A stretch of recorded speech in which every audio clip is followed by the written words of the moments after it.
hope you are doing great today. If you don't know me, my name is Areli and today I have a wish haul for you.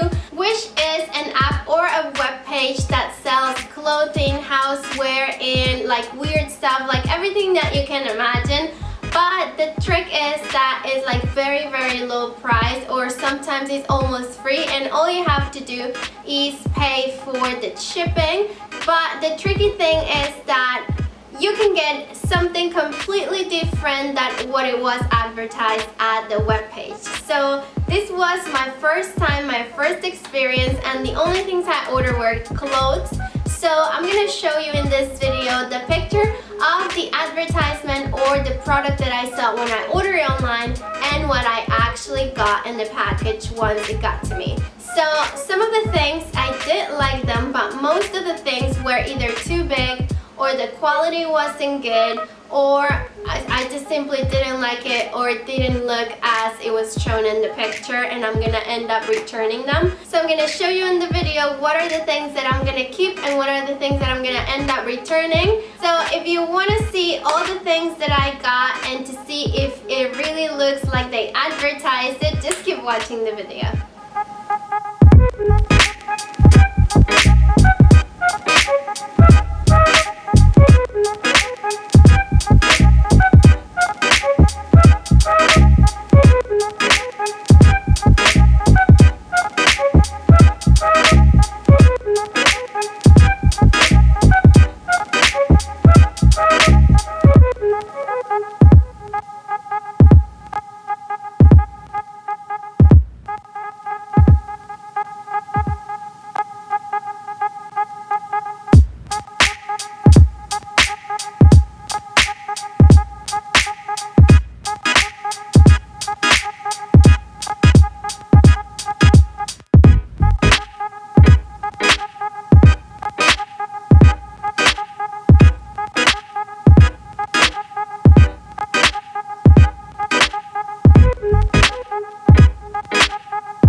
so lucky because most of the items that I order were not completely satisfying for me. Some of them were too big, even though that I ordered like the smaller size they had, and some of them I'm not sure that I feel comfortable wearing them outside in terms of quality or the style or something else. But that was my experience. Maybe you've had a different experience, so I would leave this up to you if you want to try your luck. Personally, I think that for me it works better to go to a store and try the things on and see if I like them or not, and if I would wear them, if I feel comfortable or confident or whatever. But that's just me. I will leave it up to you. If you decide to give this a try, maybe you will have a better experience, or maybe you already had a better experience that I did in the past. So if you are interested in any of the items that I order, I'm going to leave the links down below, so maybe you can check them out and maybe you're going to have better luck than me. So yeah, I hope this video was useful and that you liked it. If you did, please hit the like button and don't forget to subscribe down below so you don't miss any of the future videos that are coming to this channel. As always, it was a pleasure for me being here with you today, and I will see you very, very soon.